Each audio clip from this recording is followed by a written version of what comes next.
Eh bien salut à tous, c'est Jagger et aujourd'hui on se retrouve pour la première review de la saison 4 de Peaky Blinders et ça commence dès maintenant.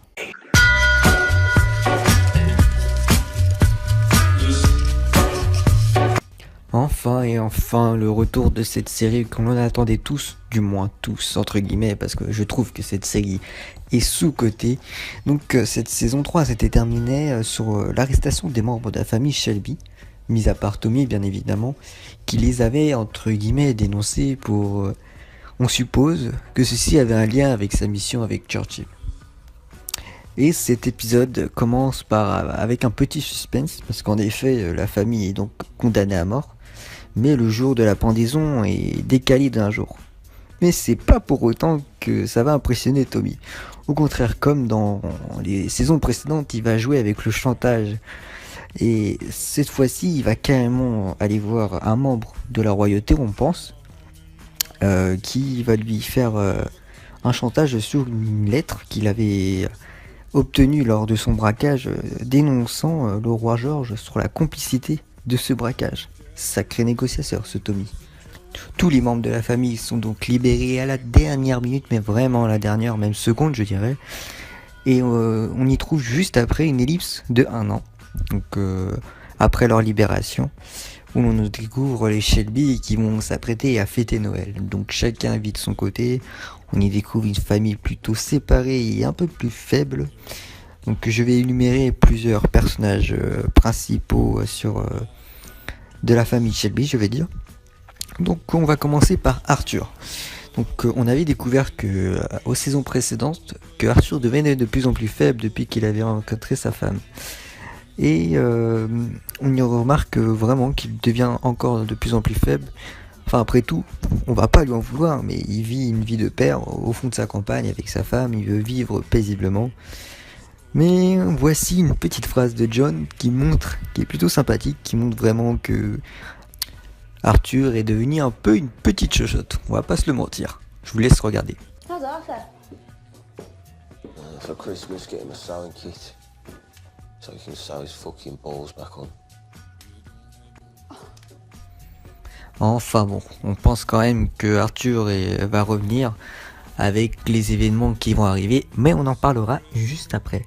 Donc en parlant de John, lui a toujours son côté un peu rebelle. On sent qu'il est un peu faible aussi, enfin il le devient, mais ça c'est un peu normal parce que bon, en restant emprisonné, il perd un peu la main sur les pistolets et on le voit bien dans cette scène de chasse où il arrive vraiment pas à viser ce sale petit oiseau. Je dirais même qu'il est en galère, mais bon, ce n'est juste qu'une question de temps. Parlons maintenant de Polly. Donc Polly a quand même une grande place dans cette famille, c'est un peu comme le bras droit un peu de Thomas. Mais depuis plusieurs saisons, enfin je dirais même la 2 ou 3e je crois, on sent une faiblesse quand même psychologique de Polly. En effet, au début c'était normal, elle avait perdu ses enfants, enfin du moins sa fille, et après elle a retrouvé Michael, et heureusement. Mais à la saison 3, avec l'emprisonnement de Michael, il me semble, elle a été victime du viol de l'inspecteur Campbell, et depuis elle a eu quand même un gros coup mentalement. Et je pense que l'emprisonnement ne l'a pas du tout arrangé. On y remarque quand même le retour de beaucoup d'alcool. Bon, même si c'était déjà le cas avant. Beaucoup d'alcool, de médicaments, enfin de drogue, vraiment. Elle est vraiment au fond, elle parle toute seule. Elle est un peu folle en ce moment. Mais j'ai pas trop d'inquiet, je pense qu'elle va revenir avec son côté badass, que je kiffe plutôt bien.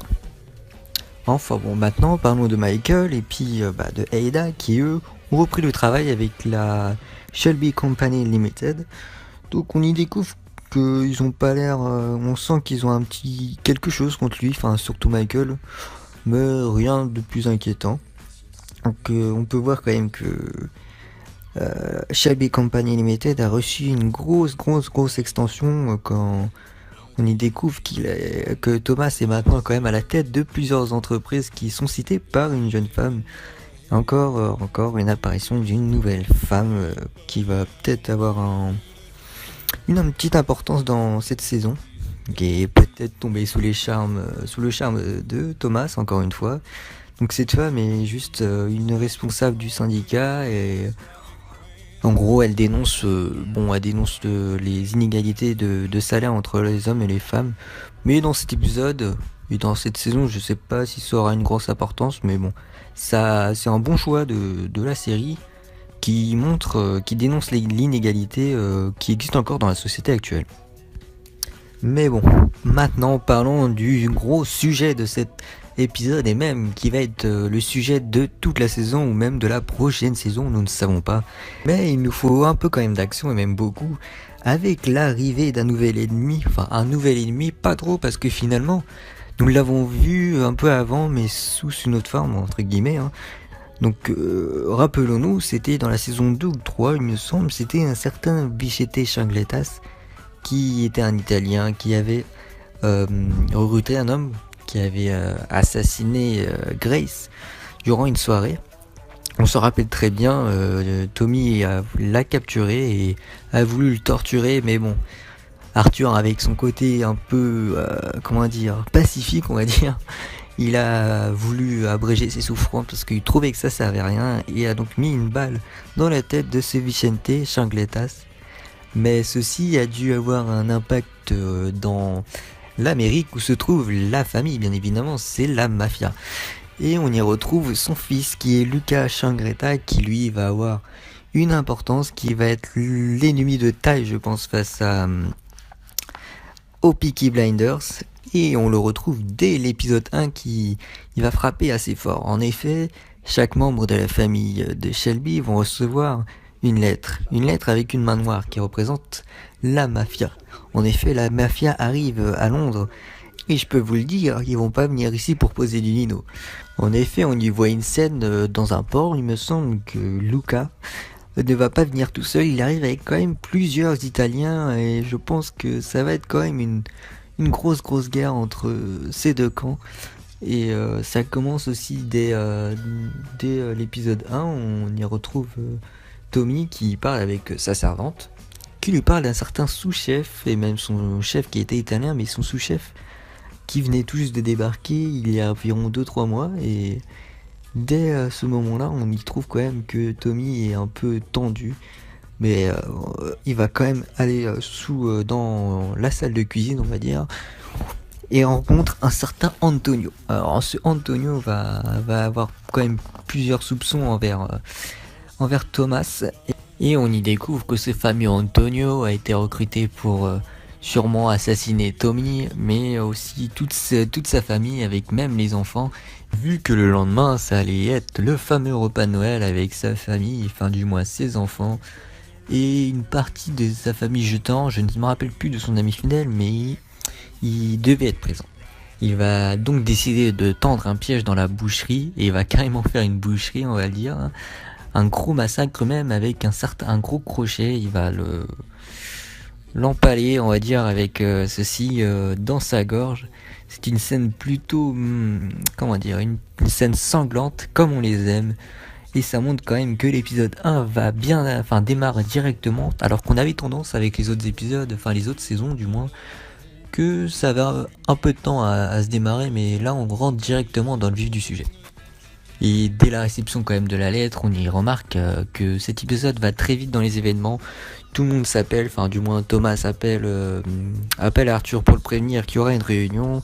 De même pour Michael, John aussi appelle Arthur qui est quand même inquiet. Enfin, on sent quand même que cette famille est sous tension et qui a même peur. Ça peut se comprendre quand même que c'est un peu la mafia, c'est la mafia américaine d'Italie. Donc ce n'est pas rien quand même à l'époque.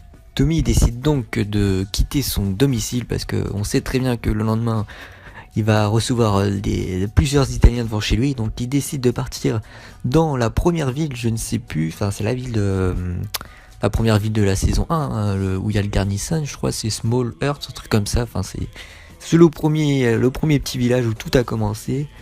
Et il décide donc de contacter tout le monde, sauf que John ne répond pas à l'appel parce que John est un peu fatigué, il a fait des efforts physiques avec Esme, donc ça peut se comprendre.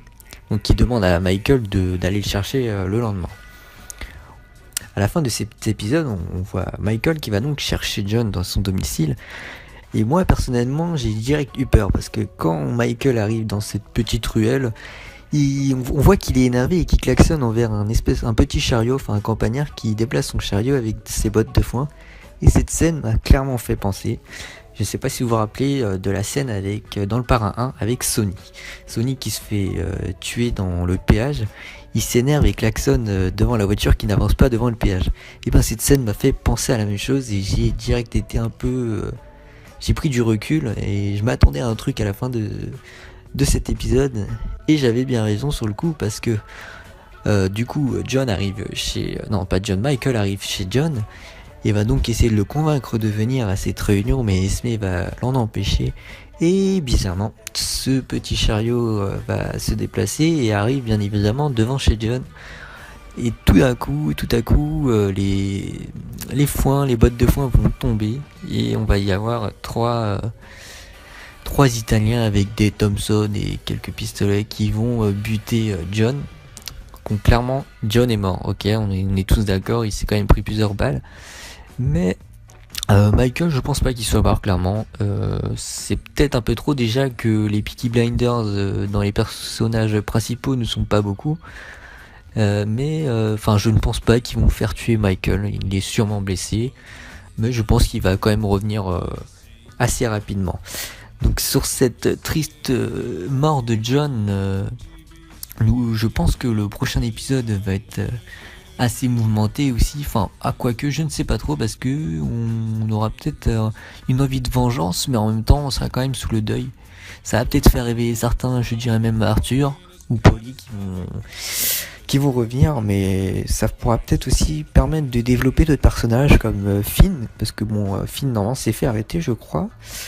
Mais on n'a pas parlé dans cet épisode, on le voit carrément pas, donc j'espère qu'il va quand même être développé ce personnage là, parce qu'on devrait en savoir un peu plus sur celui-ci.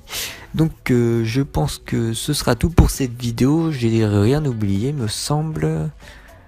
Non, je ne pense pas, non, j'ai rien oublié.